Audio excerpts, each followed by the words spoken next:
What is happening, everyone? Welcome back to another video. Today we have ourselves the Ultimate Elite Strap comparison, so without further ado, let's get right into it. What we have here today are the Elite straps, Aubika straps, and the KIWI straps. We'll be talking about the battery capacity, the comfort, and of course, price. And just a heads up, to be fully transparent, Aubika has not only provided me with their strap, but also the official OCULUS straps to create this comparison. As for the KIWI Design, it's been provided by KIWI Design. But as always, if there's a problem, I'm not holding back. I'll be telling you about it and giving everything a fair comparison. So let's get into it.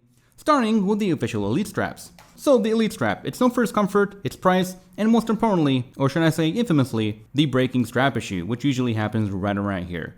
It's honestly a pretty good strap, it's plenty comfortable, it's definitely a massive upgrade over what they actually provide you.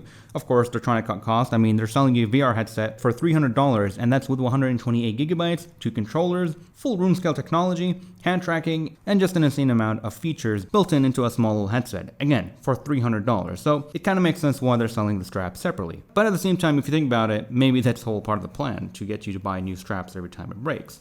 So what do we have here? Well, it's basically the standard 3-point design. You got 2 sides, 1 center, and a little cup in the back, which is actually pretty comfortable. It does hug the back of my head pretty well.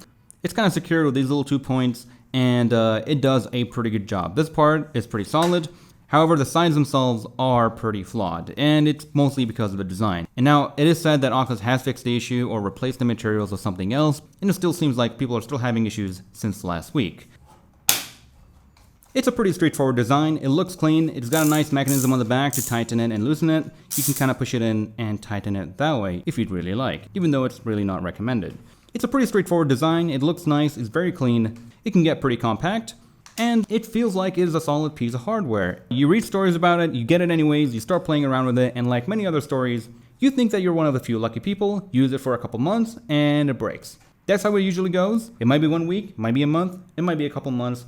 But one thing for sure, this is basically just kind of the Xbox Red Ring of Death, except it's a cracking strap of death. So that's the Elite strap. It's a nice comfortable strap, pretty solid, hugs the back of your head, doesn't slip, and it really does get the job done. But again, the biggest issue is the actual design of it, not the materials. And we will have a dedicated video where we'll be stress testing pretty much all the straps that I have. We'll talk about the different materials used for each headset, and really just see which one is going to stand up for the series of testing that I'm trying to put together. Trying to make it as scientific as possible and as accurate as possible. So stick around for that video, but I'm still working on a set of testing methods to actually showcase in that video. So keep an eye out for that. Next up, we have the battery-powered official Elite strap. It's exactly as the name implies. It's just an Elite strap that feels the exact same, with the only difference being the battery that also acts as a counterweight. And yes, you guessed it, it suffers from the exact same issues as the regular model. Once again, it looks like a pretty solid strap. It feels really good. It's got an even nicer, more sturdier kind of mechanism right here. It can also be tightened by just simply pushing it in,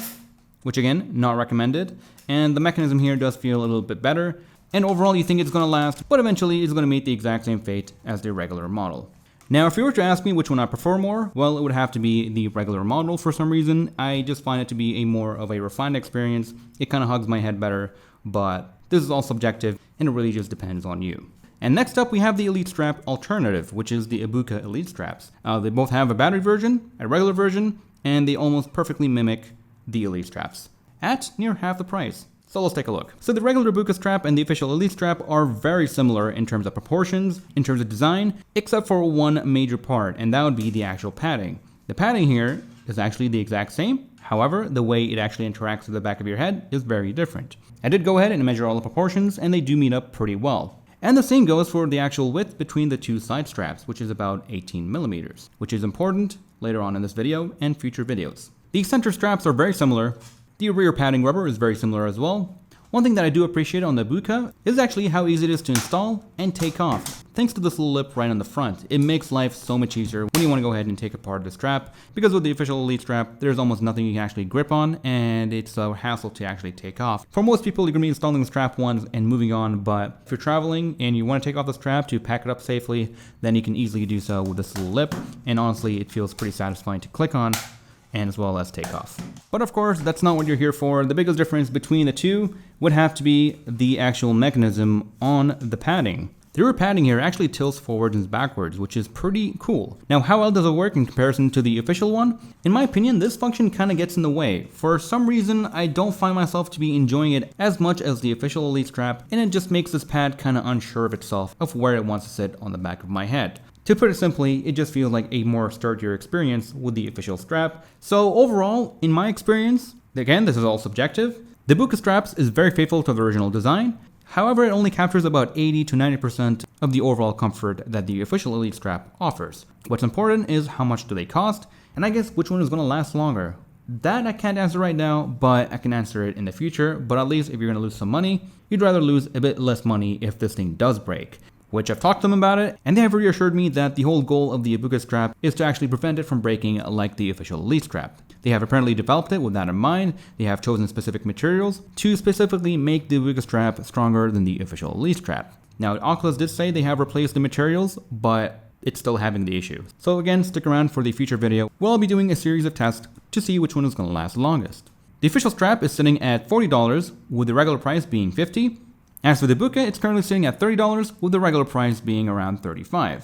Which makes it an overall pretty great option, especially if you're worried about something breaking, then this thing is overall going to be cheaper. Of course, you can always contact the companies and get some replacements if it does break in a reasonable time. As for the warranties, I'll list them right here or somewhere in the description down below, or the pinned comment to talk about what kind of warranties that you're getting with these two. Next up, we have the battery-powered Aubika, and it's overall a pretty similar story. It's very similar to the official Elite strap, almost the exact same proportions. It's got the super useful lip on the front, and of course the tilting rear pad, which again I feel like it only captures about 80 to 90% of the overall comfort when compared to the official battery strap. However, here's where things get pretty interesting. The official battery strap has 4,676 mAh. As for the Aubika battery strap, it has 5,000 mAh.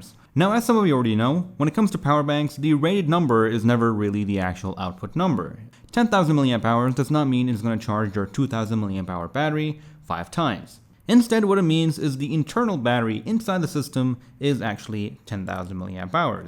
But the voltage for that battery might be 3.7, might be 4.2 volts, and it has to convert up to 5 volts. And when you do the conversion, you're going to be losing some energy. So with that in mind, I went ahead and charged them up to 100%, did a discharge test, and the numbers are as follows. For the official battery strap, we got 3,091 mAh.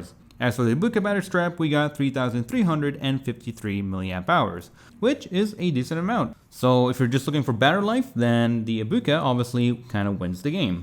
And when it comes to comfort, again, the comfort level is about 80 to 90% of the official battery strap, but that is again subjective since I'm not too fond of the angular pad. But that being said, of course, it might be just the right thing for you since everyone's head is pretty much different. And finally, we have a bonus right here, and that would be the KIWI strap. And I might have another video on this dedicated to it, but essentially, it has a few interesting features. First off, the padding here is much bigger, and no, this part is not rubberized, instead it's a hard plastic, but it's kind of flexible. It's got this really nice soft memory foam padding. It feels really good on the thumb, but when it's in use, it gives a slightly different type of experience compared to the other straps, but it's not as secure since we have more padding on the top here, which is again, feels just really good. The padding here is fantastic.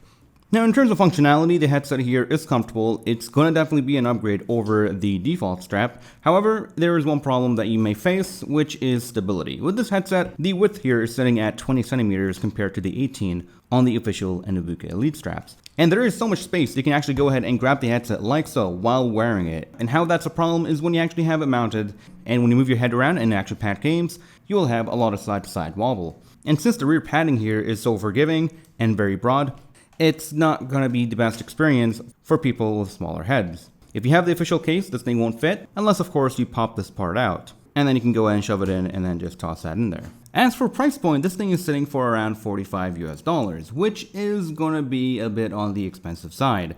And overall, the experience is going to be much better on the Elite and the Aubika straps. So the conclusion, which one is worth your time and money? Well, first of all, if you didn't catch it at the beginning of this video, Aubika has provided their own straps, KIWI has provided its own strap. As for the official Oculus straps, they have actually been provided by Aubika themselves. They wanted me to do a comparison video and I did not have the straps, and they have actually offered to pay for the official straps, so I'm pretty thankful for that. But of course, here on this channel, if there's a problem, I'm going to point it out. It doesn't matter whether the product was sent out or paid with my own money. As always, I'm going to give every product a fair and honest comparison. So as I've mentioned before, the Aubika strap is almost the exact same as the official strap in terms of proportions and design. However, they have designed it with the breaking strap issue in mind. Apparently they have used different materials and have researched into why the Oculus strap is breaking, and supposedly they should last way longer than the official strap. And so far, there are no reported issues of the Aubika straps breaking down. Of course, Oculus sells way more, thus you get more reports, But once again, stick around for the strap showdown, where I'll be doing a plethora of stress testing and seeing which one actually lasts longest. I'm still working on that, trying to find the most scientific and repeatable methods, so it's cheaper, is designed with a braking issue in mind, and lastly has more battery life than the official strap. However, the official strap is more intelligent than pretty much any battery that is currently out there when it comes to battery straps.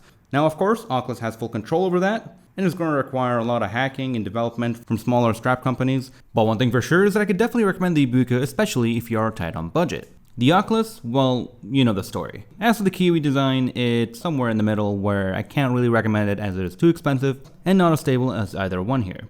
One thing I would like to see in a future revision is to actually have a way to lock this down and have the option to switch it between flexible and fixed mode. And with that, that is all for this video, so thank you all for watching and I'll see you guys in the next one. Take care everyone.